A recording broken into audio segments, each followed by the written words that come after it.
رسول الله، وذلك حين فرغ من جمع القرآن وتأليفه. طيب نأتي هنا ماذا يقول؟ يقول: ولئن تقمصها دوني الأشقيان أبي بكر وعمر ونازعان فيما ليس لهما بحق، لأنه قد ثبت بالنص القطعي أن علي هو الخليفة بعد النبي عندهم وعندنا. رسول الله قال: لا ينبغي أن أذهب إلا وأنت خليفتي في كل مؤمن ومؤمن. المهم، ركبا هذه الخلافة ضلالة واعتقداها جهالة، فلبئس ما عليه وردا ولبئس ما لأنفسهما مهدا، يتلاعنان في دورهما ويتبرأ كل واحد منهما من صاحبه، يقول لقرينه إذا التقيا: يا ليت بيني وبينك بعد المشرقين فبئس القرين. هذا كلام أمير المؤمنين. فيجيبه الأشقى أمير المؤمنين، يرى أن هذا شقي وذاك أيضا شقي، أحدهما يجيب الآخر، فيجيبه الأشقى على رثوثة: يا ليتني لم أتخذك خليلا، لقد أضللتني عن الذكر بعد إذ جاءني، وكان الشيطان للإنسان خذولا، فأنا الذكر الذي عنه ضل علي بن أبي طالب صلوات الله عليه، والسبيل الذي عنه مال، والإيمان الذي به كفر، والقرآن الذي إياه هجر، لأن الله رسول الله قال: تارك فيكم خليفتين، كتاب الله وعترتي، فعلي عدل القرآن، والدين الذي به كذب، والصراط الذي عنه نكب، ولئن رتعا في الحطام المنصرم والغرور المنقطع، وكانا منه على شفا حفرة من النار. الله أكبر. هذا اعتقاد علي بن أبي طالب في أبي بكر وعمر، لهما على شر ورود. ثم يقول: يتصارخان باللعنة ويتعانقان بالحسر ويتناعقان بالحسر. طيب، ما لهما من راحة ولا عن عذابهما من مندوحة، يعني ماكو فرصة لعذابه. فالشيعة عندما يتبرؤون من هذه الشخصيات لهم الدليل على ذلك. فهل يمكنكم أن تلزمون الحجة في عكس ذلك؟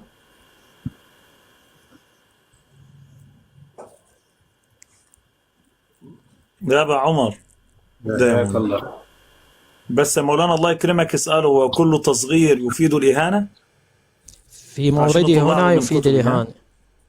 لا، مش اوريدي تطلعها من دماغك انت، وبعدين كلمة الكلام الإنشائي تكررها مرارا وتكرارا، هذا لا يقبل. تقدر تثبت خطأ كلامي، تقدر تثبت خطأ كلامي، تقدر تثبت خطأ كلامي بالدليل. خلاص، أنا جاي أثبت إنشائك بالدليل.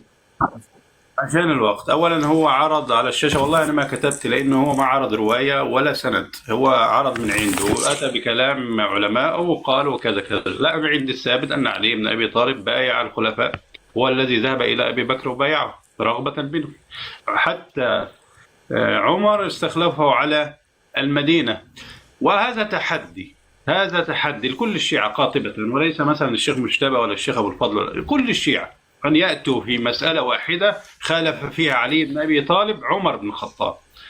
يعني أنت عندك دليل أن بعد موت عمر، يعني إن كان هناك تقية أو شيء، عمر مات خلاص، هات لي مسألة واحدة خالف فيها عمر بن الخطاب، أي مسألة، تحدي وسهل أهو، وابحث ما عندك أنت وهو. فإذا علي بن أبي طالب كان تابعا لعمر بن الخطاب، لم يخالفه ولم يعترض عليه ولم يقاتله. فإذا علي بن أبي طالب كان تابعا لعمر بن الخطاب، وعمر بن الخطاب استخلفه على المدينة كما قلنا. وعندنا الله المستعان البث يجيله حظر. طيب نعرضها الأول على الشاشة. يعني مثلا قبل ما مثلا علي بن أبي طالب اهو يقول إيه، حتى نعرضها نكمل التحدي. علي بن أبي طالب نفسه في الكتاب فدك يقول: إني لا أستحي أن أرد شيئا، أي شيء منع منه أبو بكر وأمضاه عمر بن الخطاب.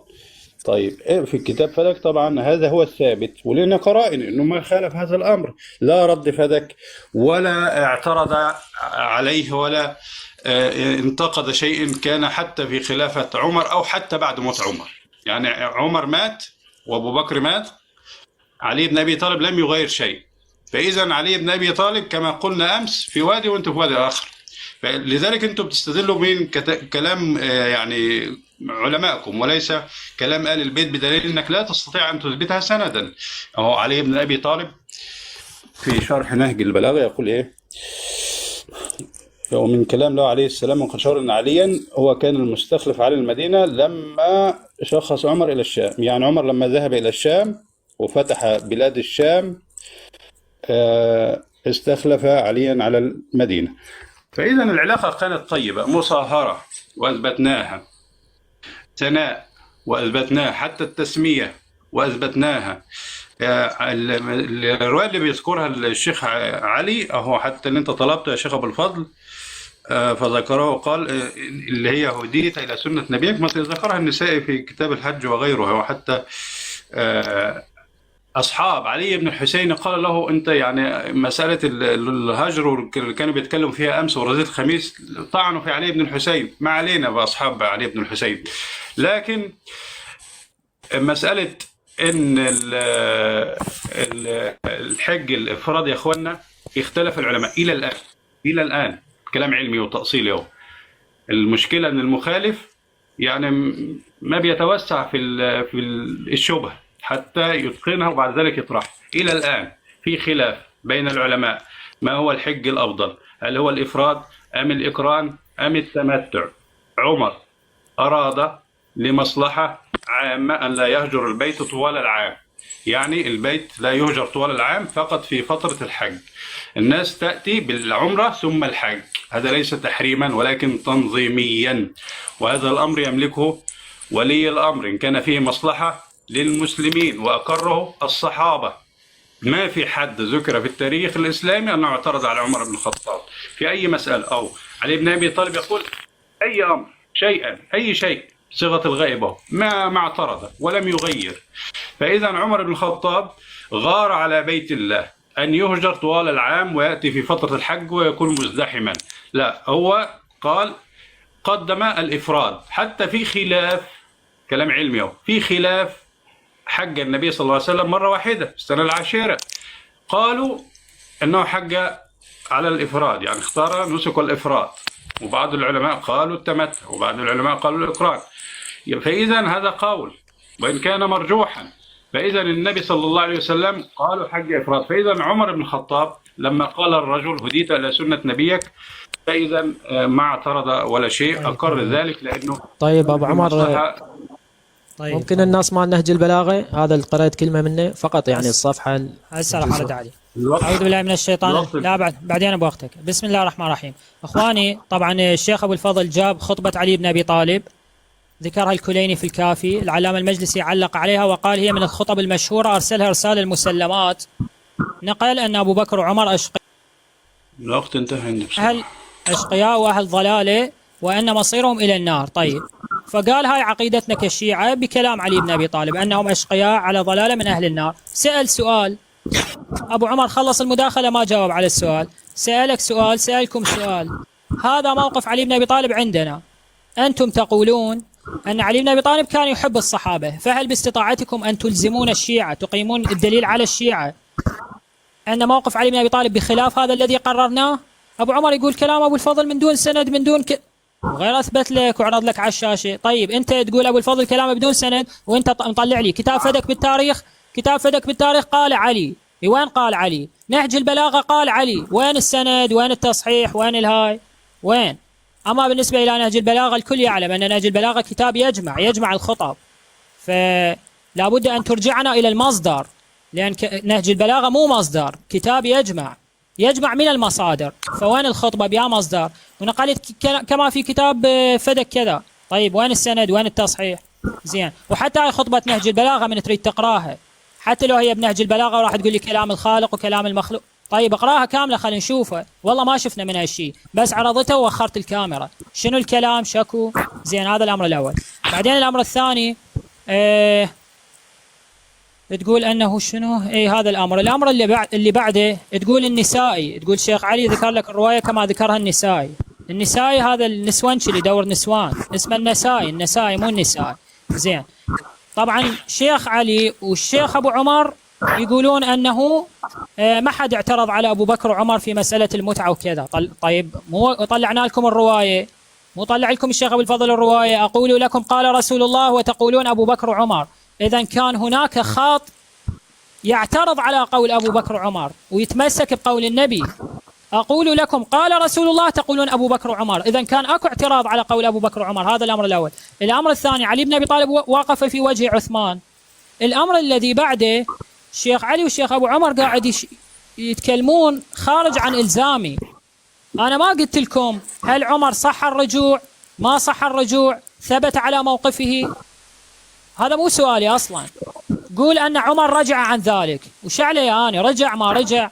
أنا مو مسألتي حول أنه عمر نهى عن ذلك واستمر في النهي ولا تراجع، مو هاي مسألتي. قول تراجع. الجواب على سؤالي وين؟ أنا سؤالي أنتم تقولون أن علي بن أبي طالب كان مع هؤلاء على وتيرة واحدة، يعني ما كانت تحدث بينهم خلافات. طيب عثمان عندما فعل هذا الفعل الرواية تقول أن علي بن أبي طالب وقف في وجهه وقال له لماذا تنهى عن ذلك؟ إذن ما كانوا على خط واحد. هذا الأمر الأول.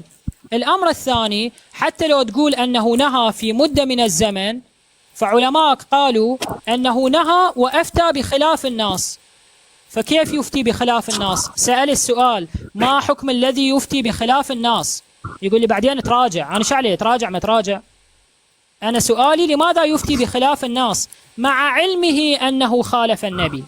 هذا ابن عثيمين. ابن عثيمين ماذا يقول إخواني؟ ابن عثيمين ينقل الرواية، طبعا هي الرواية صحيحة 1222، ينقلها ابن عثيمين ويعلق عليها يقول أن عمر قال قد علمت أن النبي قد فعله وأصحابه. يعني عمر يفتي مع علمه، يعني يخالف النبي بعلم مو بجهل أو شيء. يقول ولكن كرهت ذلك أن يظلوا معرسين أنت كرهت شنو؟ شو تكره أشياء؟ حتى ابن عثيمين يقول هذا اجتهاد في مقابلة الناس. بأي حق عمر يفتي ويجتهد بقبال الناس؟ شنو حكم الذي يجتهد في قبال الناس؟ هذا سؤالي. بعدين تراجع ما تراجع، المهم أفتى في مدة من الزمان في قبال الناس. هذا سؤالي. سؤالي الثاني اللي ذكر الألباني أنه شنو؟ اللي ذكر الألباني أن علي بن أبي طالب عثمان جرى على سنن عمر بن الخطاب في النهي عن التمتع بالعمرة إلى الحج، ذلك أنه في خلافته خرج حاجا وأعلن ذلك فوقف في وجهه علي بن أبي طالب. علي بن أبي طالب وقف في وجه عثمان وقال له ما لك تنهى عن شيء فعلناه مع رسول الله. فإحنا موضوعنا علاقة أهل البيت بالصحابة. علي بن أبي طالب كان يقف في وجوههم ويقول لهم لماذا تخالفون الرسول؟ إذن ما كانوا على وتيرة واحدة.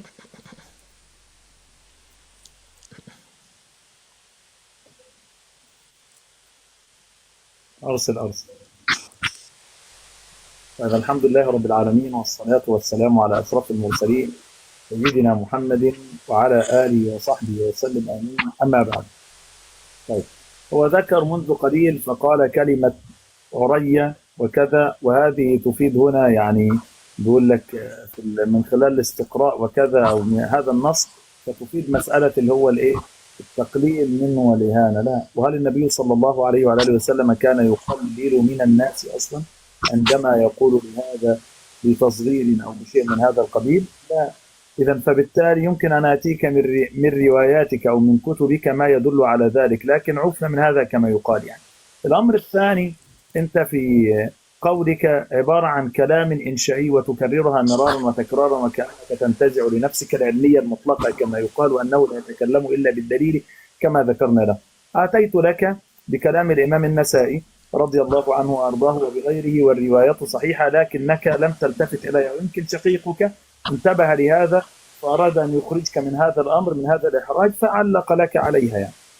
طيب الأمر الثاني، لما ذكرنا عن مسألة أن سيدنا عمر بن الخطاب رضي الله عنه وأرضاه يجوز للحاكم أن يجتهد، سيدنا عمر بن الخطاب رضي الله عنه وأرضاه لما عطل سهم المؤلفة قلوبهم، سيدنا علي بن أبي طالب رضي الله عنه وأرضاه لماذا لم يعترض عليه؟ ولماذا لم يعده هو بعد ذلك في حكومته؟ لماذا لم يعده هو؟ إذن فهذا عبارة عن منطق غريب صراحة يعني. الأمر الثاني، سيدنا الإمام النسائي رضي الله عنه وأرضاه لما نقل أن سيدنا عمر رضي الله عنه وأرضاه قد قال أحج ثم أعتمر وهكذا إلى غيره، إذن فبالتالي كان رضي الله عنه وأرضاه يقول بمسألة التمتع بالعمرة إلى الحج كما ذكرت لك في الرواية. ولذلك الإمام الجصاص رضي الله عنه وأرضاه ماذا قال؟ علق على الرواية فقال ففي هذا الخبر اختياره للمتعة رضي الله عنه وأرضاه. ويمكنك أن تعود لمصنف ابن أبي شيبة، ولذلك حتى الشيخ الألباني نفسه نقلت أنا لك رواية عنه والقول وأنت لم تكترث بها يعني أو لم تذهب إليها. وقلت لك ومن الصواب أصلا يا أستاذ مجتبى أن تنقل ما ذكره الشيخ الألباني بتمامه، أليس كذلك؟ إذا فبالتالي هذا يلزمك لأنك نقلت من الشيخ الألباني وقلت تكون عمريا ولا تكون كذا، نفس الحكاية كده. يلزمك أن تعود إلى كلام الشيخ الألباني، وذلك لتعلم أن الرجل هنا ماذا قال عن سيدنا الإمام عمر عليه السلام. طيب الأمر الثاني، سيدنا عمر رضي الله عنه وأرضاه مع ذلك يقول هديت لسنة نبيك صلى الله عليه وسلم لما سأله السائل فهل أنكر عليه على أن يتمتع بالعمرة إلى الحج؟ ولذلك قال الشيخ، أعيدها مرة أخرى، الشيخ الألباني يا جماعة ماذا قال؟ قال وقد صح عن عمر الرجوع إلى القول بها في الحج، روينا من طريق شعبة عن سلمة عن كهيل عن طاووس وجاء بعدها بروايات أخرى. ويمكنك في كتابي اللي هو سلسلة الأحاديث الضعيفة والموضوعة وأثرها السيء في الجزء الثالث في صفحة 53 أن تراجع هذا الكلام. والشيخ الألباني نفسه ماذا قال؟ الشيخ ابن تيمية رحمة الله عليه قال الرجل فقد صح عن عمر وعثمان وعن غيرهما التمتع قولا وفعلا، فهذا عمر يروي عن النبي صلى الله عليه وعلى آله وسلم أنه فعل المتعة هو وأصحابه.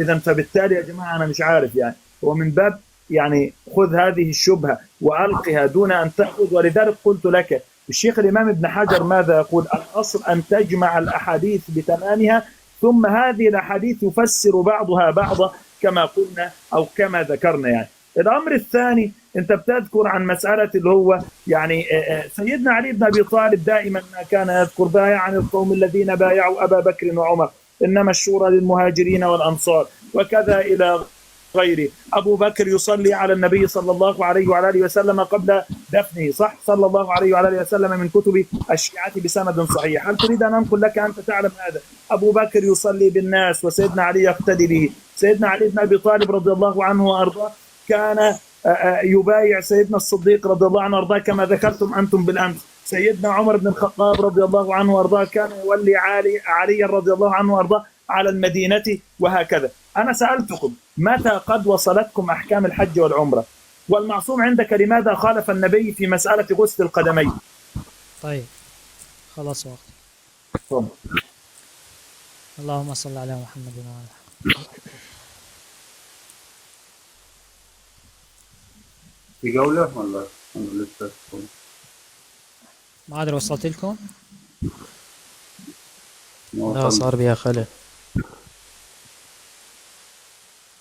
لا أعدها مرة. صار خلل.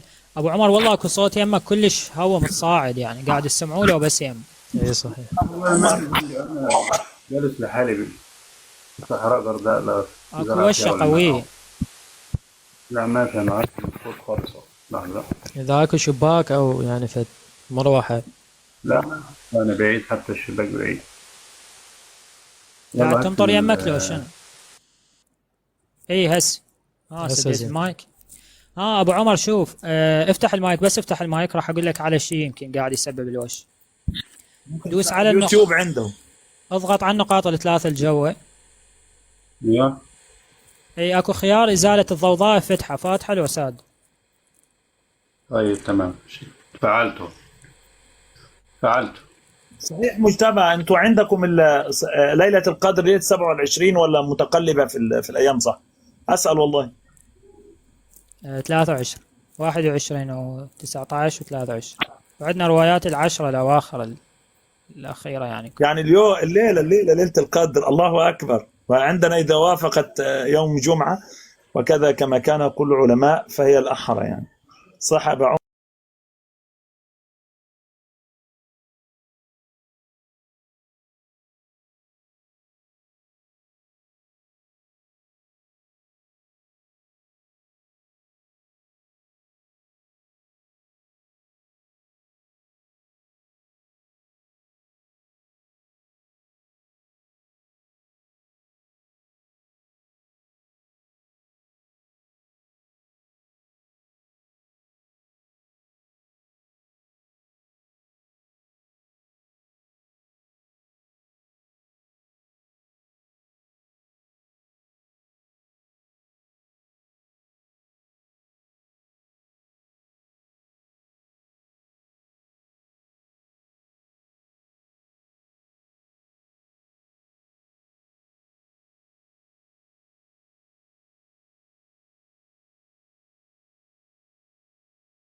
يعني انا استغربت انها من عثمان 3 كفرات و3 غدرات، محل 3 لعنات، وصاحب بليات، لم يكن بقديم الإيمان، أصلا ما يشوفه مؤمن، ولا ثابت الهجرة، وما زال النفاق في قلبه، وهو الذي صد الناس يوم أحد. ويقول أن الحديث مطول. كذلك نأتي في نهج البلاغة، يقول علي بن أبي طالب في معنى قتل عثمان. ما هو رأي علي بن أبي طالب في قتل عثمان؟ طبعا هذا نهج البلاغة الجزء الأول صفحة 73. قال لو أمرت به، يعني لو أمرت بقتل عثمان لكنت قاتلا، أو نهيت عنه لكنت ناصرا. غير أن من نصره لا يستطيع أن يقول خذله من أنا خير منه، يعني الذي خذل عثمان هو خير من الذي نصر عثمان برأي علي بن أبي طالب، ومن خذله لا يستطيع أن يقول من نصره خير مني. فعلي بن أبي طالب يقر بأن من قتل عثمان وخذل عثمان هو خير من الذي نصره، لكن كل ما في الأمر أن علي لم يأمر بقتله بهذه الطريقة لتحصل تلك الفتنة. إخواني هنا في الغدير للشيخ الأمين الجزء 9 الصفحة 70 أيضا هنا أبو مخنف عن طريق عبد الرحمن بن عبيد يقول أن معاوية بعث إلى علي حبيب بن مسلم الفهري وشرحبيل ومعا بن يزيد، فدخلوا على علي وأنا عنده إلى أن قالا أتشهد أن عثمان أتشهد أن عثمان قتل مظلوما؟ لهما لا أقول ذلك.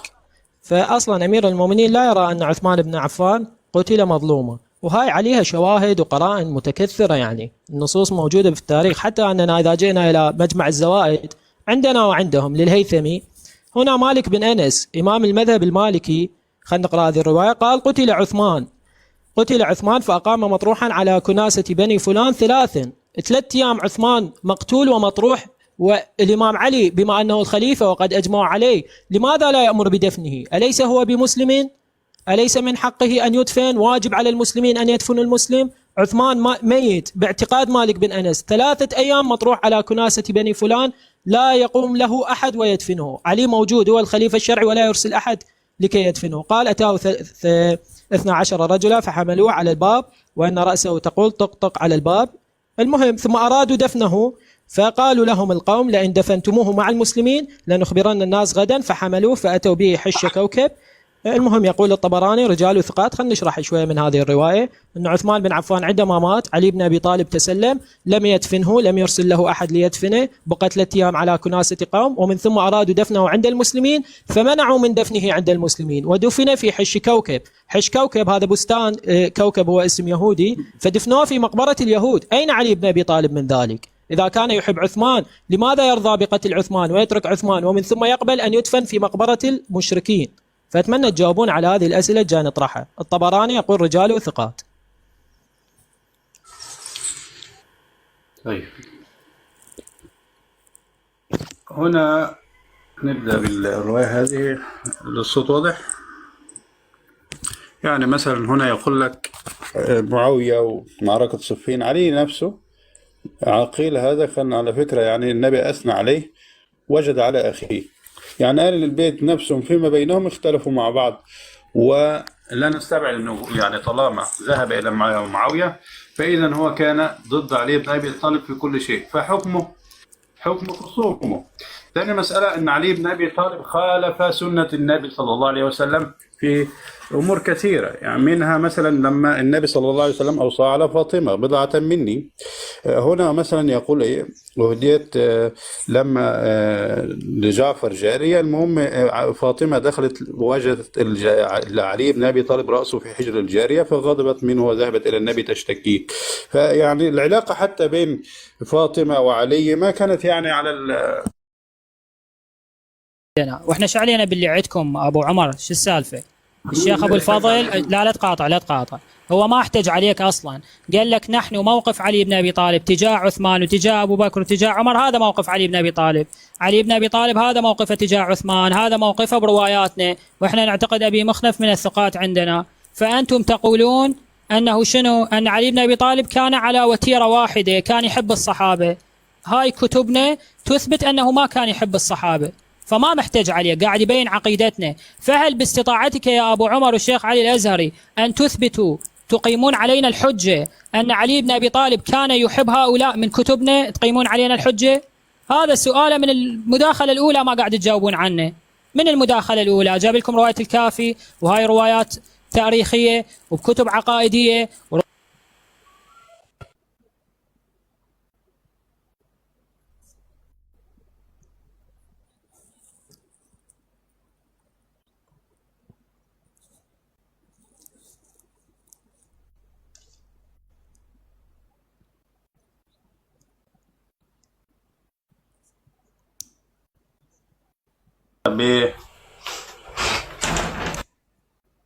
المفيد تحتجون به علينا، احنا شو وقت محتاجين عليك بكلام المفيد؟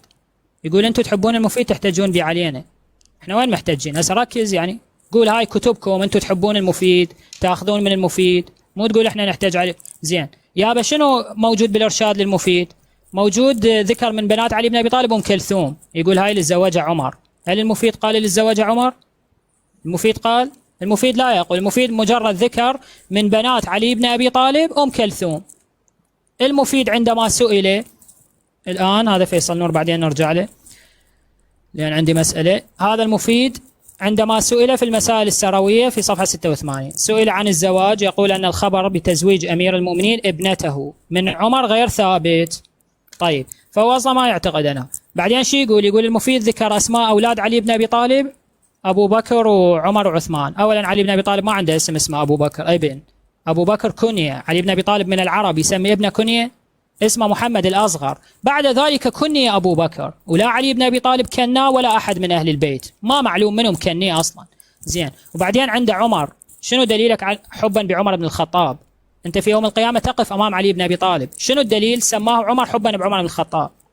طيب واما عثمان، الروايه في البحار، علي بن ابي طالب قال ما سميت ابني عثمان حبا بالشيخ الكافر عثمان بن عفان، انما سميت عثمان حبا بصاحب رسول الله عثمان بن مضعون. طيب زين هسه تقول لي لا هاي الروايه ضعيفه وكذا، عندك روايه حتى لو ضعيفه، حتى لو ضعيفه يقول سميت ابني عثمان حبا بعثمان بن عفان؟ يقول ايه انه بسوده بوجهي. يلا جيب لي روايه حتى لو ضعيفه يقول سميت ابني عثمان حبا بن عثمان بن عفان، اذا جبتها قسما بالله بليله القدر الان اصير سني. طيب انت اشرت براسك قلت ايه، طيب لا مو الان، بوقتك سجل بوقتك، سجل بوقتك. طيب يقول انه شنو؟ علي الازهر يقول نقلت كلام الالباني، فانت يا مجتبى من باب الانصاف تنقل كلام الالباني. الالباني يقول ان عمر تراجع. يا امه الاسلام، يا امه العرب، صار مداخلتين ابين، اني مالي مدخليه، عمر تراجع ما تراجع هذا مو سؤالي اصلا، وقلت لك انا قلت لك بذيك مداخلتي رجعت تعيد نفس الكلام. عمر تراجع عمي، شو عليه تراجع ولا ما تراجع؟ ليش اني موقفي عمر تراجع ولا ما تراجع؟ أنا موقفي في هذه الفترة التي نهى، يقول أن النبي فعلها وهو نهى عنها. فابن عثيمين يقول أن فعل عمر اجتهاد عمر كان في مقابل الناس، سأل السؤال ما حكم الذي يجتهد في قبال الناس؟ بعدين تراجع ما تراجع شعله. أنا هنا عندما اجتهد في قبال نص النبي، ما حكم الذي يجتهد في قبال نص النبي؟ هذا سؤالي.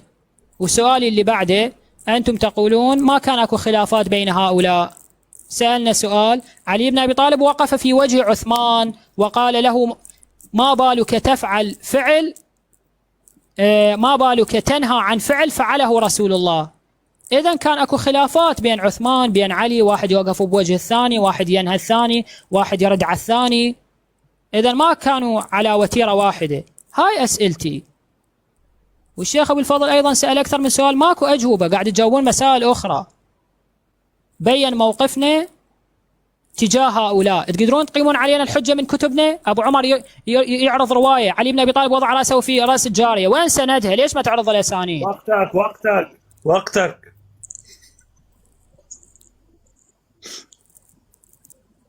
وقتك خلص. طيب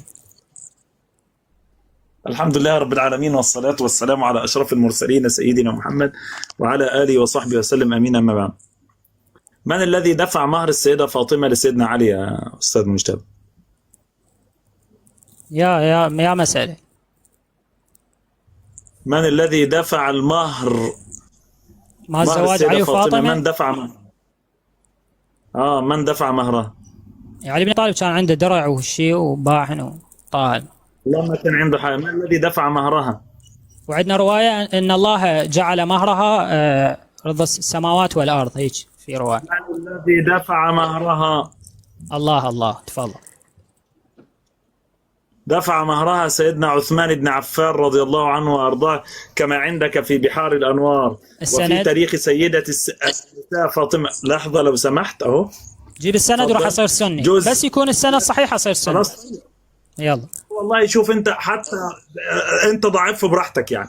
الامر الثاني اعطيني السند أبي عادي، مخنف الذي اعطيني السند حتى اضعف. كمل يا استاذ لو سمحت. يا استاذ خلينا كمل ضاعوا ماكو سند. ابي مخنف الذي انت تتحدث عنه يعني ومصحح من قبل علمائك من الثقات، نعم، القول المشهور الصحيح من الثقات، فيها أقوال شاذة بخلاف القول ذلك. الثاني لماذا لا تأخذ به أيضا؟ قول شاذ. قول شاذ من أين قد أتيت به أنه عبارة عن قول شاذ؟ لأن مخالف لمشهور علمائنا. لا ما مخالف، لا ما مخالف. مخالف. وكان إخباريا تالفا صح أليس كذلك؟ وكان يميل إلى رواية الضعف. هذا قول منه. يروي عن الضعف قول منه. عندك صح؟ قول منه هذا، قول منه هذا. قول منه إن شاء الله بإذن الله نخرجه الآن قول منه. إذا فبالتالي لما أنت تقول خرجة قول منه هذا. وقتي طيب وقتي طيب وقت. لا تنقل قول من دون اسم العالم، شلون راح أرد عليه بعدين؟ وقتي طيب وقتي راح أخذ دقيقة زيادة وقتي، أنا قلت لك وقتي. طيب ابن الغضائري عندك ماذا قال في حقه؟ كتاب ابن الغضاري موضوع، هذا الكتاب لا تستدل بكتاب موضوع. يا سلام، لا من أين قد جئت بوضعه؟ السيد الخوي قال كتاب موضوع، تفضل. نعم سنرى الآن السيد الخوي وغير السيد الخوي قالوا ماذا؟ الآغا أبو زرق الطهراني قال كتاب موضوع. السيد الخوي لو سمحت، لا السيد الخوي بينه وبين ابن الغضائري كم؟ لا اعتمد على أدلة، قدم أدلة على أنه موضوع. يا أستاذ بينه وبين الغضائري كم؟ الذهبي بينه وبين أبي الطفيل كم؟ غير يعتمد على الأدلة ويترجم. الإمام الذهبي رضي الله عنه وأرضاه كان يأتي بالتراجم وأقوال العلماء أم لا؟ الخوي أيضا. لا ما جاء الخوي. لا جاء الآن أن تثبت. والله يلا خل أعرض لك على الشاشة، يلا تعال أعرض لك. إيه رأيك تأخذ وقتي؟ لا تسألني. خذ وقتي وخلاص وأنا أسكت. طيب إذا فبالتالي الأمر الثاني في قولك منذ قليل، وهذه رواية مشهورة عندنا أنه قال لعثمان 3 كفرات وكذا إلى غيره و3 مش عارف إيه. طيب الآن أنا أريد أن أسأل سيدنا عثمان بن عفان رضي الله عنه وأرضاه، عندما أنتم تقولون رضي سيدنا علي رضي الله عنه وأرضاه رضي بقتله وقال لو كنت أنا كذا سأفعل لكنه لم يفعل، لماذا أرسل الحسن والحسين يدافعان عنه؟ هذا لا يصح. لا يصح. أين لا يصح؟ أين لا يصح؟ أخرجها لي أنه لا يصح. الآن أعرض لك الآن إن شاء الله بإذن الله أعرضها في وقتك. نعم أعرضها في وقتك. الأمر الثاني في قولك أنه قال 3 كفرات وكذا، والرواية نقلها أبو الصلاح الحلبي في تقريب المعارف عندما قلتم وقررتموها، أليس كذلك؟ أبو الصلاح الحلبي توفي سنة كام يا أستاذ مجتبى بعد إذنك؟ ما يحتاج، هذا كتاب عقائدي مو قاعد يروي مباشرة. معلش بس رد علي. لا رد علي، متى توفي أبو الصلاح الحلبي؟ اعتبره هسه توفى، شنو إلزامك؟ طيب سيدنا علي بن أبي طالب استشهد متى؟ استشهد سنة 40، شنو إلزامك؟ 40 من الهجرة. طيب الفجوة الزمنية بينهم وبين بعض كم؟ لا هو اعتمد على مرويات وكتب كتاب عقائدي، هذا مبني على مرويات. الانقطاع اللي حاصل يا أستاذ وقتي. أنا كده ليش تسألني؟ ليش تسألني؟ أيوة رد علي. الرواية هنا تمر عبر أبي مخنف صح؟ اللي هو لوط بن يحيى. لا أو إبان ابن أبي عياش. ليه؟ لا دي غير رواية. هو العمدة عندك، أبان هو العمدة عندك. لو سمحت. طيب إذا فبالتالي أبان عندك هو العمدة كما تقولون. أبان ماذا قال العلماء عنه؟ من الثقات، قال الروحاني أنه ثقة. والذي قال لا يلتفت إليه ضعيف لا يلتفت إليه، هذا قول شاذ. نعم كل قول شاذ. وأبو مخنف، أبي مخنف أيضا نعم من الثقات. لا ما أقوال شاذة. إذا فبالتالي هنا عندما نقول أين السند؟ طين واحد طعن بأبي مخنف. لو سمحت أبان أدرك عليا. واحد طعن بأبي مخنف حتى بعدين أرد عليك. أبان أدرك عليا. طين واحد طعن بأبي مخنف، ليش ما تجاوب؟ أبي مخنف أدرك عليا. منو طعن بأبي مخنف؟ قاعد أسألك. أنت حتى الآن ما رددت علي، ليه ما أتيت لك بابن الغضاري؟ الوقت تفضل. ابن الغضاري قلنا موضوع. يا حبيبي ابن الغضاري قلنا موضوع الكتاب. قلنا موضوع كتاب ابن الغضاري. شيخ علي أخذ 30 ثانية كافي. ومن غير الخوي؟ الآغا أبو زرق الطهراني. يلا وقتي. لا لي انا دقيقتين لما ينتهوا. دقيقة. دعوة ليش؟ دقيقة يلا. دقيقة خلص. نعم. خلصت دقيقة. لا ما انت ده انت اخذت دقيقه. هو مساجلة. انت ده تسولف ما وياي. ترد اصلا. لا قاعد انت ارد. اقول لك انت لا ترد. لا والله قاعد مش شيخنا عارف دز لي مين. وقت. طيب هاي طلعت لك الدليل بس انت ما تعطيني وقت عرضه. انا مطلع الادله مال ان شاء الله خوي باذن الله ستعرضه. اقول لك دز لي وقت ستعرضه في وقتك عندما تقول. ان شاء الله. ولو سمحت اثبت لنا ان الاسانيد كلها وهي التي هي سيدنا عثمان بن عفان رضي الله عنه وارضاه ما قرأت كان السند. قد دفع مهر السيدة فاطمة. انت ما يا قرأت شيخنا دز لي السند. وقتي رجاء. طيب ماشي. لا انت اثبت انها ضعيفه. هو بدي اجيب السند حتى اثبت. يا استاذ خذ في بحار الانوار في الجزء 43 علي وافق. صفحه 130. على المداخله الجايه يعطينا السند. اقرا السند. ما رددتم علي على مساله الحج. أعوذ كيف بالله وصل من إليكم؟ الشيطان الرجيم. بسم الله الرحمن الرحيم. طبعا الشيخ علي يقول تقريب المعارف شو وقت انولد وش وقت مات. طبعا هو من علماء القرن الرابع وهذا ما يهم انه تقريب المعارف كتاب اعتقادي وصل الينا بالاسانيد الصحيحه وان مات مثلا سنه 447. بعدين وين الاشكال؟ اكو سنه صحيحه للكتاب وصاحب الكتاب يعتمد على المرويات الصحيحه.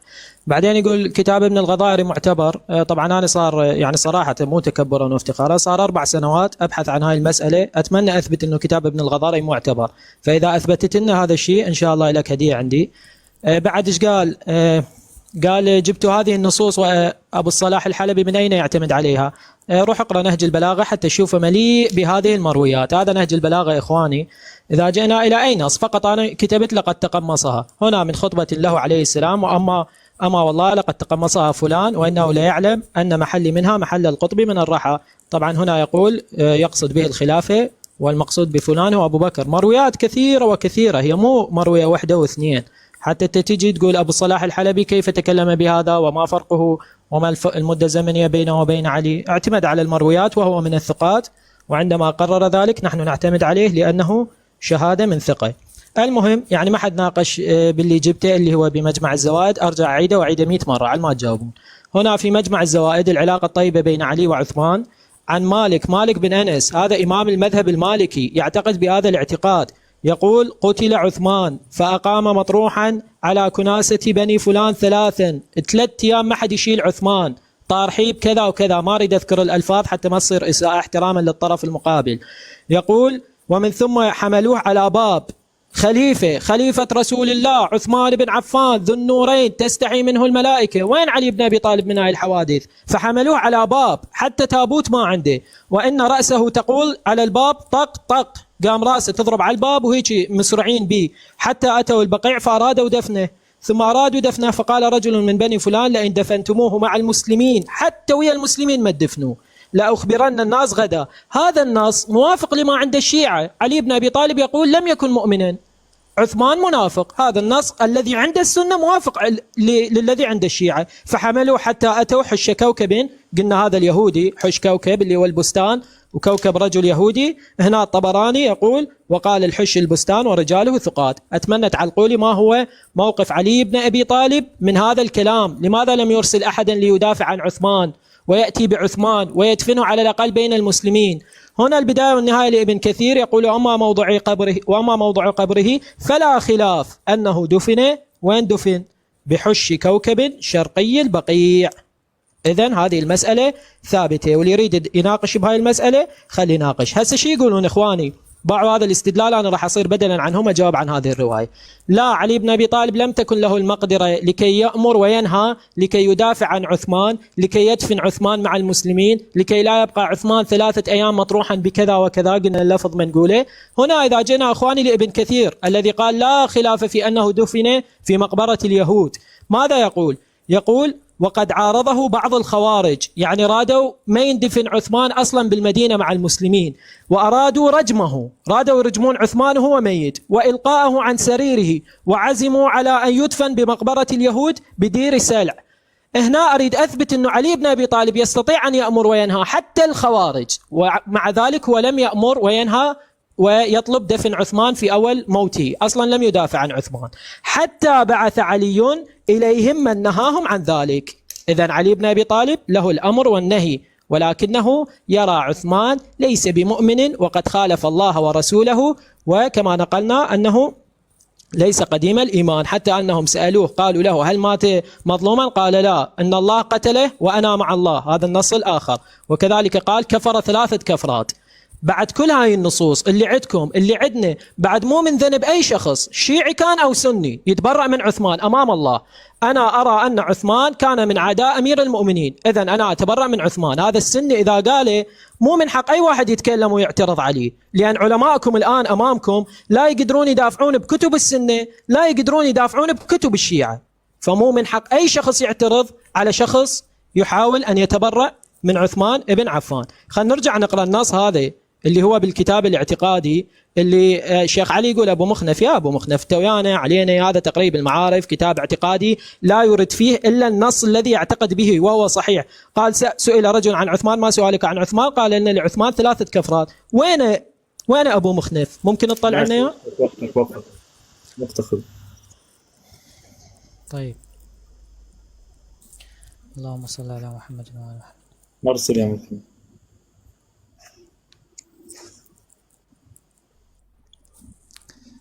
أبو عمر صوتك أبو عمر معك.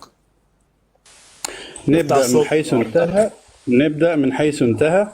يعني هنا في كتاب مروج الذهب بصفحة 343: فلما بلغ عليا أنهم يريدون قتله بعث بابنيه الحسن والحسين مع مواليه بالسلاح إلى بابه لنصرته.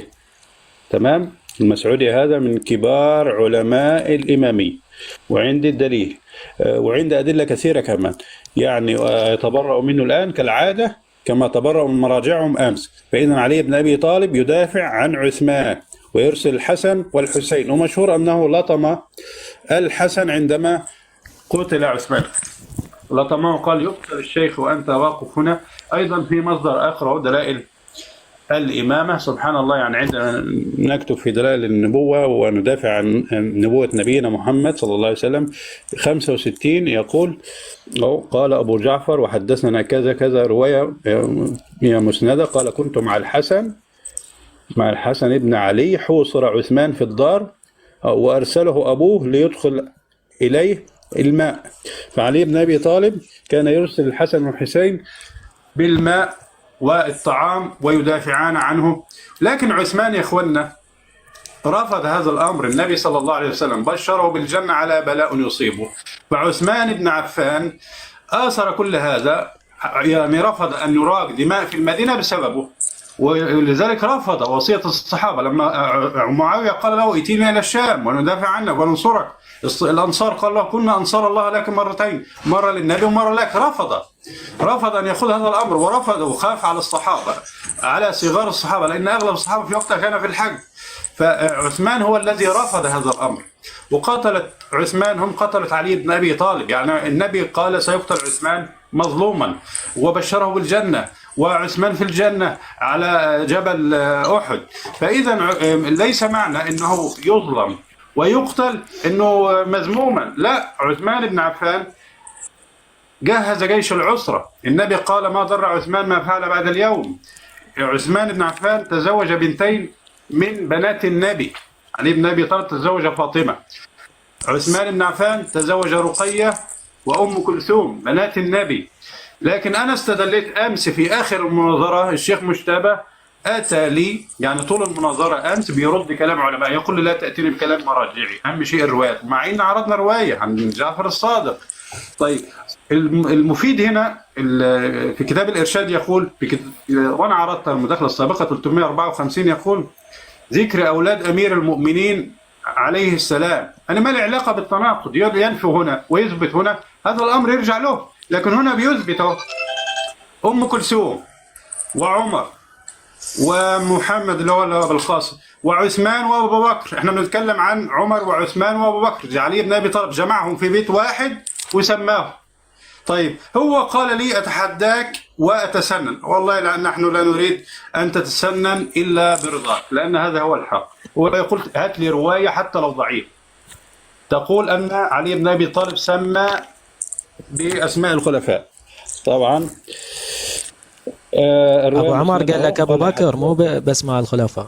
لحظة يا حبيب، لحظة عشان الوقت بس. جيد. قال حدثنا عباد بن أحمد، يعني رواية كتاب مسندة. اسم الكتاب، الكتاب اسم الكتاب. هذا القرآن من لا القرآن. تتدخل، لا تتدخل. لا بس حتى أرد عليها بعدين اسم الكتاب. هاخذ دقيق. طيب شلون بعدين أرد عليها غير أشوف اسم الكتاب؟ هاتيك أنا بالمصادر، هاتيك أنا انتهيت، وأنا انتهيت. أنا بقرأ السند حتى لا تقول لي لا غير مسندة. لا قلت لك حتى لو ضعيفة عادي، ما أريد سند ضعيفة طيب. أريد. طيب اتركنا أكمل أقرأ الرواية وأعطيك المصادر، ما عنده مشكلة. فهي رواية مسندة تمام، ودعونا أكملها حتى لا تقول الوقت انتهى، لي دقيقة زيادة. قال عافاك من هذا الفتى العلم. قال هذا عثمان بن عفان سميته باسم عثمان بن عفان، عثمان بن علي سميته باسم عثمان بن عفان، وقد سميت بعمر بن الخطاب، وقد سميت بعباس عم رسول الله، وقد سميت بخير البرية محمد، فأما الحسن والحسين ومحسن فإنما رسول الله سماهما. أبو بكر وين؟ طبعا لا عوف عادي عثمان طبراني. قلت له كتبنا جاء من الطبراني. حتى لو يلا من الطبراني بس أبو بكر. لا عوفك، لا هذا مو شرط، هذا مو شرط.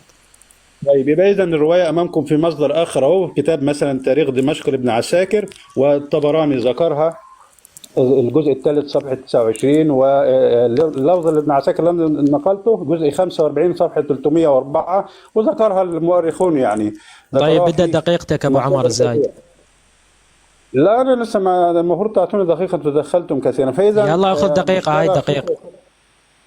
خسر الرهان. يعني النبي مشرع بحار الأنوار يقول في صحيح إسماعيل قال داود بن علي كذا. المهم النبي الصادق بيقول له زوجت ابنك فلان الأموي، قال عليه السلام إن كنت زوجت فلان الأموي فقد زوج رسول الله عثمان، ولي برسول الله أسوة حسنة. فالنبي صلى الله عليه وسلم صاهره، وعثمان بن عفان جهز جيش العسرة، والنبي صلى الله عليه وسلم أيضا في جواهر الكلام أهو فقد زوج رسول الله فاطمة عليا وأختيها رقية وأم كلثوم عثمان. فإذا أنتم تضعوا في عثمان وتكفروا صهر النبي. نفس المسألة لما عثمان بن عفان جهز جيش العسرة، الإفصاح المفيد أيضا يقول شهرة نفقة عثمان بن عفان في جيش العسرة، أو حتى لم يختلف في ذلك من أهل العلم اثنان. أنتم اللي بتختلفوا، يعني يقول ما اختلف أحد أن عثمان جهز جيش العسرة. بعد كم جولة؟ طيب خلصت أبو عمر دقيقة. طيب خلاص تفضل. أعوذ بالله من الشيطان اللعين الرجيم، بسم الله الرحمن الرحيم. أخواني أبو عمر قلت له والله العظيم هاي ليلة القدر راح أترك التشيع وأصير سني والله عن قناعة. قلت له عندنا رواية ببحار الأنوار، علي بن أبي طالب قال ما سميت ابني حبا بالشيخ الكافر عثمان بن عفان، وإنما سميته حبا بصاحب رسول الله عثمان بن مظعون. قلت له هاي الرواية عندنا ما سماه حبا بعثمان بن عفان. قلت له هسه أنت راح تقول الرواية ضعيفة، انطيني رواية بكتبنا بقبالها حتى لو ضعيفة، حتى لو ضعيفة أنا قابل بها. رايح يجيب لي من الطبراني وابن عساكر، يا بجيبها بكتبنا. قلت لك احنا عندنا هاي الرواية بكتبنا، حتى لو اعطيني بقبالها بكتبنا رواية ما بها سند يقول سميت عثمان حبا بعثمان بن عفان، يروح يجيب لي من كتبه. انا شعلي بكتبك، فانت ما لبيت التحدي، ورب العزة التحدي مرة ثانية. لو يجيب رواية واحدة بكتبنا بدون سند أن علي بن أبي طالب، والله بدون سند قابل، علي بن أبي طالب يقول سميت ابني عثمان حبا بعثمان بن عفان، أنا أصير سني بكتبنا من طرقنا، مو جيب رواية من كتبك. طيب وهاي الرواية بالطبراني وابن عساكر همين حتى عندك ما يصح عن ذن. أنا ليش قلت لك لا تقرأ السند وكذا؟ لأن عبالي جايبها من كتبنا، فأنا قلت لك حتى لو بدون سند من كتبنا قابل، بس إذا هي بكتبك فحتى بكتبك ما تقدر تثبتها لأن ذني أسانيد ما يصحن. عموما بعدين شي يقول عثمان زوج بنات النبي. عندنا الرواية في الكافي أن عثمان قتل بنت النبي. يعني شنو الفضيلة؟ تزوج بنات النبي وقتلهن. تزوج رقية وأم كلثوم، واحدة من بنات النبي أصلا ما دخل بها، ماتت قبل أن يدخل بها، والثانية ضربها الحين ما قتلها. فهل هناك فضيلة لعثمان قتل بنت النبي؟ زين. يقول أنه شنو؟ علي أرسل الحسن والحسين، نقلها المسعودي، لا تقاطع أبو عمر. يقول علي أرسل الحسن، لا تقاطع. يقول علي أرسل الحسن والحسين إلى عثمان، نقلها المسعودي بدون سند في مروج الذهب، ما سمعنا سند. يقول وعندنا يعني عند السنة نقلت في دلائل النبوة من اجى السند كذا وكذا عن كذا وكذا، أرسل الحسن والحسين بدون سند. طيب وبعدين بعدين أنت حتى لو تثبت أنه شنو؟ حتى لو بعدين تثبت أنه أرسل الحسن والحسين العثماني ودوا له الماي، دزهم يودوا له الماء على فرض الصحة. علي بن أبي طالب ما كانت حروبه أو خصامه مع الطرف الآخر خصام يعني مبني على شنو؟ مبني على أحقاد شخصية وأمور شخصية، كانت خصاماته لله وفي الله. فمسألة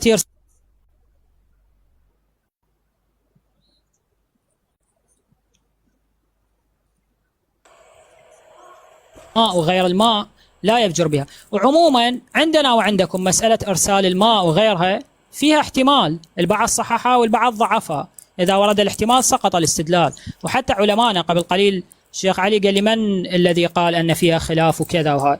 هذا كتاب وضوء النبي للسيد علي الشهرستاني، يقول الرابعة: أما ما قلتموه بأن عليا أرسل الحسن والحسين للدفاع عن عثمان وكذا فقد اختلف المؤرخون، فمنهم من شكك في صحة الخبر ومنهم من نفاه عنه. البعض شكك والبعض أصلا نفاه، فلا يوجد عالم عندنا أنه صححها. البعض يشكك شيء فيه تشكيك لا يحتج به، والبعض نفاه أصلا. بعدين يقول وعلى فرض الصحة، هذا من باب التنزل، فعلي بن أبي طالب إنما أرسل ابنيه لإيصال الماء فقط والغذاء، وهذا خلق إسلامي لا يستبعد صدوره من الإمام، لأن علي بن أبي طالب لا يفجر بالخصومة، علما بأن المستحق للقتل أو الخلع لا يحل منع الطعام والشراب عنه. وإنما أمير المؤمنين لم يمنع أهل الشام من الماء في صفين مع تمكنه من منعهم. علي بن أبي طالب حتى بصفين ما منع معاوية من الماء، لأن احنا حروبنا وياكم مو فجور بالخصومة، احنا حروب دينية لله، مو أجي أمنع عنك الماء أمنع عنك الطعام. فهاي المسألة أصلا لا تثبت. الأمر الآخر يستدل عليه، يريد يسقط أبي مخنف، يقول لي قول ابن الغض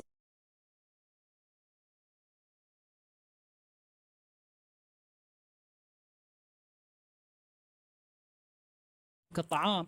فهاي المسألة أصلا لا تثبت. الأمر الآخر يستدل عليه، يريد يسقط أبي مخنف، يقول لي قول ابن الغضاء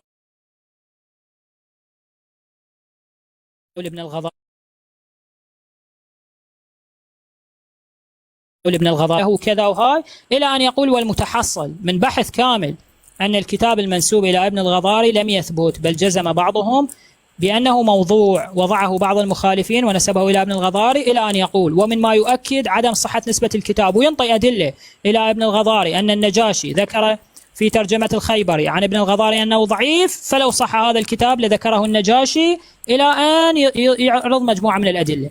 عموما فهذا الكتاب أصلا لا يثبت، وأسئلتنا إلى الآن ما جاوبت عنهن.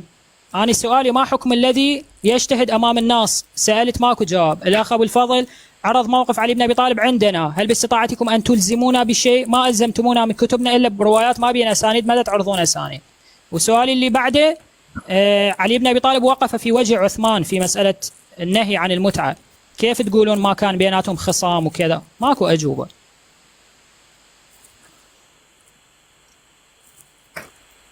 الحمد لله رب العالمين، والصلاة والسلام على أشرف المرسلين سيدنا محمد وعلى آله وصحبه وسلم، آمين. أما بعد، فكل ما أتيت به بروايات طق طق وحش كوكب وكذا إلى غير هذه كلها، أصلا أولا هذا المكان الذي كان لليهود من اشتراه يا أستاذ مكتب؟ أنا إيش عليه؟ هو جاب لك حش كوكب، مو أنا. أخوك. من اشترى هذا أبا الفضل؟ هو يعود الكوكب. من الذي اشتراه؟ كوكب. من الذي اشتراه وجعله للمسلمين يتوضؤون فيه؟ هذا معاوية بعدين ورا مدة طويلة. والله لا، جميل يعني معاوية على مود يبرر انه عثمان شلون اندفع مع اليهود. لا ما على مود يبرر، لا تخترع لا، علماء قالوا الذي اشتراه وجعله للمسلمين هو سيدنا عثمان عليه السلام. دي واحد. الأمر الثاني، ويقع في أي مكان. هل اليهود لهم من مكان يعد قريبا هناك يا أبا عمر من البقيع أصلا؟ كل هذه الأمكنة من اشتراها وجعلها للمسلمين؟ داخل البقيع، وسط البقيع. لا تشر بيدك، خلاص لا تشر. الدليل وين؟ بس أنا لا أشر في وقتك، لا يمكنني أن أتكلم في وقتك ولا أشير، فمعذرة يعني. الأمر الثاني يا أستاذ، كل الروايات أتمنى تأتون بروايات صحيحة من أول حتى ما جاء اللي هو في المعجم الكبير. وفي المعجم الكبير فيها من علتين كما قال العلماء: أولا ضعف عبد الملك يروي المناكير عن الإمام مالك رضي الله عنه وأرضاه. الإرسال، الإمام مالك رضي الله عنه وأرضاه هل أدرك مقتل عثمان رضي الله عنه وأرضاه؟ الأمر الثاني اللي هي الرواية الثانية التي تستدلون بها، إذا كانت هذه الرواية حتى الإمام ابن حزم رضي الله عنه وأرضاه علق على روايات دفن عثمان في بستان اليهودي، قال هنا: وأما قول من قال إنه رضي الله عنه وأرضاه أقام مطروحا على مزبلة 3 أيام فكاذب بحت وإفك موضوع وتوليد من لا حياء له في وجهه، بل قتل عشية ودفن من ليلته رضي الله عنه وأرضاه. انظر إلى كتابه الفصل في الملل والأهواء والنحل في الجزء الثاني في صفحة 240. الأمر الثالث بتأتي بعد ذلك حتى الرواية الثالثة لو أردتم الاستدلال بها تقول أخرج اللي هو حدثنا محمد ابن حيان قال حدثنا محمد سليمان ثنى المسروقي ثنى اللي هو عبيد بن الصباح ثنى حفص بن غياث عن هشام بن عروة عن أبيه قال مكث عثمان في حش كوكب، هذا لا في حش كوكب مطروحا 3 أيام. أيضا عبيد بن الصباح ضعيف. شوف، وردت من 7 طرق أو من حوالي هذه الطرق ال6 كلها ساقطة لا يصح فيها من شيء، ويكفي ما رد به الإمام ابن حزم رضي الله عنه وارضاه، وقال هذا يروج من الأفاكين والوضاعين أصلا. يعني دي حاجة. الحاجة الثانية في قولك أنت فقلت والله أنتم يعني ما حكم من يجتهد في مقابل النص؟ نعم. ما حكم الذي حرق بالنار؟ الذي حرق بالنار جاوب على السؤال. معلش رد على الذي حرق بالنار. الذي حرق بالنار لا، جاوب على السؤال بعدين اشكل عليه. شنو حكم اللي يجتهد مقابل الناس؟ بالنار. لا تلزمني، هذا وقتي أنا أرد براحتي. ما حكم الذي حرق في النار بالنار؟ لا جاوب. ما حرق بالنار. ما حكم؟ لا تلزمني، أنا في وقتي إن شاء الله أقعد أهزر مع الناس. لا، ليس لك علاقة أنت. ما حكم الذي يحرق بالنار؟ ها؟ إذا كان معصوم ما عليه حكم لأن يعمل بأمر الله. الله أكبر. لو كان معصوما، نعم. إذا فبالتالي سيدنا عمر بن الخطاب رضي الله عنه وأرضاه نحن نقول أيضا أنه كان معصوما يا أبا عمر، صح؟ أليس كذلك؟ لأن رأيه كان يوافق الوحي وجاء مؤيدا من قبل الله، والنبي صلى الله عليه وسلم زكاه. مبارك عليك. أنا الآن أدعوك إلى التسنن يا مجتبى، فقد رددناها عليك بلازم قولك كما يقال. الأمر الثاني تحرير المصدر الذي يقول يا أستاذ مجتبى هنا لا اجتهاد في مقابل النص، صح؟ طب ما هو عندك ما هو الاجتهاد في مقابل النص؟ ممكن حضرتك تعرفوا لي؟ ها؟ يعني أكو نص من النبي وأنت تجتهد في قباله، يعني تأتي بقول قبال طيب قول سيدنا علي بن أبي طالب رضي الله عنه وأرضاه كما جاء عندك أنه يعني النبي صلى الله عليه وعلى وسلم جلد رسول الله صلى الله عليه وسلم في الخمر 40، وجلد أبو بكر 40 وعمر 80، أليس كذلك؟ وكل سنة. طيب إذا كان النبي صلى الله عليه وسلم قد حددها 40، فلماذا بأي حق يجلد عمر 80 ويقول علي عن عمر فعله إنه سنة؟ ها؟ طيب ميراث البنت والأخت يا أستاذ، وين هاي الرواية؟ دور على الشيعة تقريبا على ماذا؟ وقتك شيخ علي، وقتك انتهى وقتك. سكت علمك بأن إن شقيقك قد قاطعني فلا حرج. وقتك يلا أخذ الأخت يا أستاذ. أنت سألتني ميراث البنت والأخت. لا أنت سألت. وقتك يا شيخ. لو كان معصوما يا أبا عمر بالله عليك، يا أبا عمر تقطع لي الحتة دي، لو كان معصوما فلا شيء عليه. خلاص؟ طيب لو كان معصوما فلازم تثبت أنه معصوم.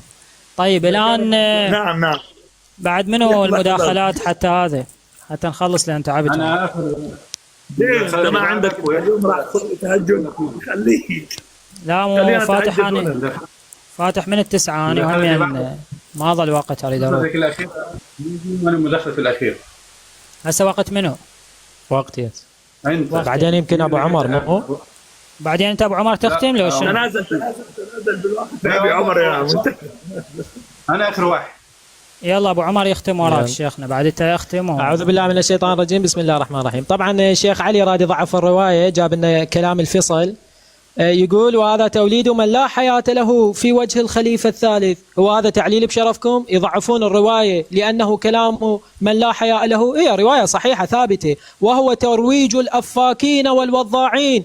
إخواني أمامكم جميعا مالك بن أنس ممن لا حياء له ويروج الأكاذيب وهو من الوضاعين، كذلك ابن كثير. هسه راح يهجمون عليك جماعة الجزائر والمغرب لأن هم كلهم مالكيين. إخواني انظروا إلى كلام ابن حزم الضعيف، لأنه يريد أن يستنصر لعثمان، يقول كلام الكذابين. هذا البداية والنهاية، خلي أكبر الخط قليلا. البداية والنهاية لابن كثير يقول: وأما موضع قبره فلا خلاف أنه دفن في حش كوكب شرقي البقيع، وقد بني عليه زمان بني أمية. هذا بزمان بني أمية، هاي مقبرة لليهود، حش كوكب اللي هي المزرعة لكوكب، هذا من اليهود. يقول لا خلاف أنه دفن في حش كوكب. يقول لا، كلام الفصل يقول أنه مات ودفن في ليلته في مقبرة مدري شنو. لا خلاف أنه دفن في حش كوكب. هذا ابن كثير من الوضاعين الذين لا حياء لهم، من الأفاكين.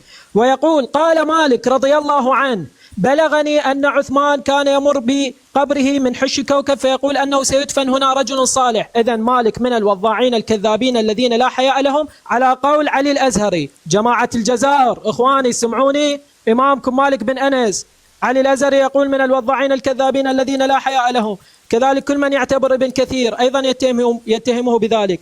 يقول: وقد ذكر ابن جرير أن عثمان بقي بعد أن قتل 3 أيام لا يدفن. قلت: وكأنه اشتغل الناس، هم يعلل التعليلات وهي. وقيل هذا كلام ابن حزم، وقيل تضعيف، وقيل أنه مكث ليلتين، وقيل أنه دفن من ليلته. كلام ابن حزم تضعيف. وهذا مالك بن أنس كما عرضنا بالرواية الصحيحة أنه 3 أيام مطروح في كذا وكذا، احتراما للخصم ما نذكر شنو هذا اللفظ.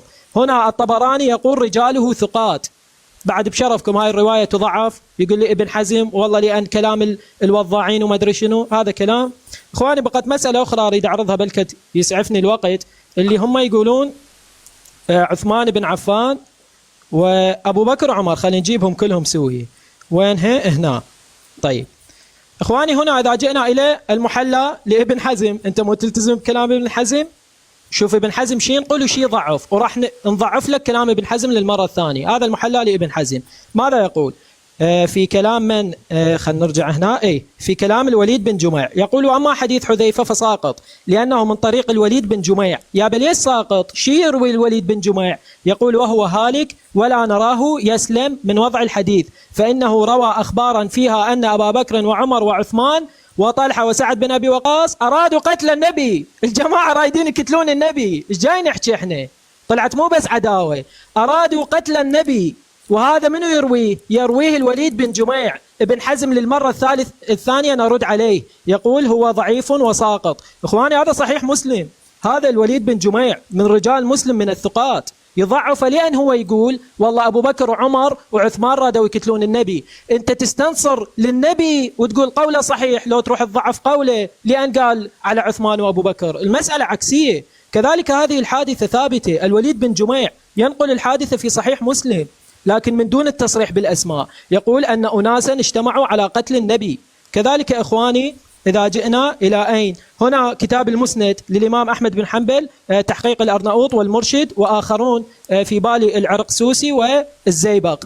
ماذا يقول؟ وأبو نعيم اللي هو الفضل، لا هذا راوي آخر. طيب فهنا الرواية ثابتة في صحيح مسلم أنهم أرادوا قتل النبي، والوليد بن جميع من رواة مسلم وصرح أن أبا بكر وعمر وعثمان أرادوا قتل النبي. انتهت المسألة. للمرة الثانية ابن حزم يتكلم بالمزاجيات ويطلق الكلام من دون دليل، يضعف فلان ويضعف الرواية الأخرى، يقول من لا حياء له يذكر ذلك. طيب مالك بن أنس لا حياء له، ابن كثير لا حياء له، يقول لا خلاف في أنه دفن في مقبرة اليهود. فهي المسألة منتهية. أبو بكر وعمر وعثمان. أيضا المسألة الثانية أرادوا قتل النبي، راد ضعف الوليد بن جميع، هو من رجال مسلم، روى الكثير من الروايات، وروى نفس الرواية في صحيح مسلم لكنه لم يذكر الأسماء. هو مو مسلم يجي يصرح بالأسماء، بس هي عايزة. فهذه المسألة. شيخنا عندك 20 ثانية بس، عيد الأسئلة لعل وآخر مداخلة أبو عمر يجاوب أسئلتنا ولا سؤال جاوب. الأسئلة اللي هي مخالفة عمر بن الخطاب الصريحة لكتاب الله، وعلي بن أبي طالب كان يعتقد خلاف ذلك. السؤال الثاني أنهم أرادوا قتل النبي. السؤال الثالث أنه علاقة سيئة جدا بين علي وبين عثمان، وعلي كان يمكنه أن يأمر وينهى كما أمر الخوارج، ولم يمنع من رمي عثمان 3 أيام في كذا وكذا. وإحنا بس هاي دقيقة 10 ثواني وضيف لوقتك. كذلك عندنا أن عثمان وأبو بكر وعمر ساقطو العدالة وهم ملعونون عندنا. تقدر تحتج علينا بديننا على أنه كانت هناك علاقة بيننا وبين هؤلاء الثلاثة جيدة أو لا؟ حتى من نتكلم عليهم ما تقول لنا ليش تتكلمون عليهم، عندنا الدليل. طب اعطيني قبل. طيب ضيف لوقتك من تخلص. هو يا أبا عمر والله كان عبارة عن صارين يتيمين صح؟ سألناهم لحظة مولانا لماذا قال ما جاء نسمع، صار تداخل بالأصوات. لماذا يا أبا عمر كيف وصلكم أحكام الحج، من وصلكم ومتى؟ ما رأينا جوابا. الحج ايش دخل؟ ايش عليه؟ ايش دخل بالموضوع؟ علاقة نحكي عن الصحابة علاقة بأهل الصحابة البيت. بأهل البيت. أعطيه دقيقة راح ياخذ دقيقة. محمد اكو تداخل بالاصوات ابو عمر. شيخ علي بلكت الاصوات. رجاء المداخلة، لا اريد تداخل. الشيخ ابو الفضل ضيع حوالي دقيقة يثبت مسألة ان عثمان دفن في حوش كوكب. عثمان دفن في هذا المكان، لكن ما هذا المكان اشتراه عثمان قبل موته. طيب هذا الاسم نسب الى حوش كوكب بالشهرة، يعني منسوب له بالشهرة الى الان. نقول هذا المكان كان مثلا يملكه اليهودي فلان، مثل مثلا سقيفة بني ساعدة، إلى الآن نقول عليها سقيفة بني ساعدة، فهي منسوبة لها اسما فقط. هذا أمر. الأمر الآخر يقول إيصال الماء فقط من باب الأخلاق. طيب لماذا أنت تؤول هذا الأمر وأنا لا أؤوله من باب المحبة؟ يعني أنت بتظن، بتستدل عليها بظنك أنت وفهمك أنت. يعني قالوا أثبت أن في روايات صحيحة وفي روايات كذا، ما هو طبيعي. لكن هذا لا يثبت أن الروايات لا تصح. تقول لي بطل الاحتمال، لا، ان الشك عندك. يعني مثلا المفيد اثبت ام كلثوم وانت امس قلت والله هو انكرها، فلما العلاقه بكتبك وتناقضهم؟ هذا تناقض عندك، انما لا ترد، لانه الثابت مقدم على النافي، قاعده اصوليه. ابو عمر اعرض مثلنا ادله رحمه الوالديك. الدليل لحظه، والدليل انت تحدثني وانا عرضت الروايه من كتبي، لكن انا اثبتت الاسماء من كتبك، يعني اسماء ابناء علي من كتبك اثبتناها. ثاني مساله بس ننتبه على ابو عمر لو على الشيخ علي. بس دقيقه نقرا يا شيخ علي ايش طلع عنه. كلام ابن حزم يا اخواننا لما ما يصير اثنينات يتكلم في روايه حتى نناقشها، هو قال هسه وانا بوع عوفهم ما يصير. ما جاي انتبه على ابو عمر لو على الشيخ علي، جاي يشوش عليه خطيب وجاي يتكلم احترمه. من حقنا ان نفعل ما اردنا في وقتنا. ولو تدخلت مرة ثانية هاخذ جولة أخرى، معلش. فإذا كلام ابن حزم أصلا يا مولانا، كلام ابن حزم بيتكلم عن رد شبهة، فهو أخطأ في اسم الوليد، حتى لو هو ضعيف عنده ليس مشكلة. يعني رجل من رجال مسلم هو ضعيف عنده ما في مشكلة، لم يجتمع الناس مثلا عليه انه مثلا من رجال البخاري، هو من رجال مسلم. لو ابن حزم قال هو ضعيف عندي ما في مشكلة، لكن هو من رجال مسلم. لكن ابن حزم بيرد على الشبهة ولم يثبت هذا الأمر، لأن ما في رواية أصلا بيتكلم عنها. لو أرادوا قتله قتلوه في أمور أخرى، يعني مثلا أبو بكر مثلا لو أراد قتله في الغار 3 أيام. الله المستعان. هو يقول عندنا فاقدين العدالة، عندك أنت، لأن أبو بكر هو الذي جمع القرآن، هو الذي قاتل المرتدين، أبو بكر هو الذي قدمه النبي في الصلاة، أبو بكر هو خير الناس بعد الرسول الله كما قال علي بن أبي طالب عندنا وعندكم. يقول مثلا الله المستعان، يقول مسألة، أعتقد إحنا ردنا على كل الأسئلة وقلت لهم وتحديتهم هاتوا لي مسألة واحدة علي خلف فيها أبو بكر وعمر اللي أنتم بتكفروهم واللي أنتم بتقولوا صفة العدل عنده، رواية واحدة والله لن تجدوا. ثاني مسألة إن أنا عرفت الرواية اللي تحداني فيها لابن عساكر بسندها يا إخواننا، بس أنا ما بقرأ السند حتى لما ما في وقت. لكن هنا مثلا في وسائل الشيعة يقول الخلاصة وراهم السنة عن أمير المؤمنين عليه السلام. طبعا السند مذكور قبله، لكن أنا ما بذكره من أجل الوقت، أنه صلى على سهل ابن حنيف وكبر 5، يعني بيتكلم في المسائل الفقهية، صلاة الجنازة 4 ولا 5 ولا كذا، حتى الحسن كبر على أبيه أكثر من 4 يعني. ثم التفت في أصحابه وقال إنه من أهل بدر. طيب عمر من أهل بدر، أبو بكر من أهل بدر، والنبي قال اعملوا ما شئتم فإن الله غفر لكم. فإذا هم نفس المسألة. عثمان بن عفان اللي انتم بتكفروه اهو، يعني في الكلام المفيد وانا عرضت من قبل كشهرة نفقة عثمان ابن عفان في جيش العسرة، حتى لم يختلف في ذلك من أهل العلم اثنان، وأنا عرضتها وقلت لماذا يعني أنتم تتجرأوا على كتبكم وتردوها؟ علماء لم يختلفوا في هذا الأمر، جهز جيش كامل، جيش العسرة. سبب جيش العسرة اللي تخلف فيه عنه علي بن أبي طالب لما النبي صلى الله عليه وسلم دعا إلى الإنفاق في سبيل الله، خرج عثمان بن عفان أكثر من مرة وجهز الجيش وقال ما ضر عثمان ما فعل بعدها، وهو مبشر بالجنة. لكن علي بن أبي، مسألة السكينة اللي أنت طلبتها مني أمس يا شيخ علي في طبعا كتاب فأنزل سكينته عليه الأزهر على صاحبه أبو بكر، لو تكلم عنها أمس وأنت طلبت مني إن أنا خلاص يا عمر، خلاص كنز الدقائق بحر الغرب. فأنا بسأل هل عندكم، لأن ليها دقيقة، هل عندكم عادي دليل براحتك، مالك انت؟ وانت مالك طيب؟ فالثابت أن علي سمى أبو بكر وعمر وعثمان بأسماء الصحابة، هذا الثابت. أنت تنفي من عندك رواية عندك غير صحيحة. تفضل يا شيخ علي، يلا. خلاص يا مولانا، تفضل.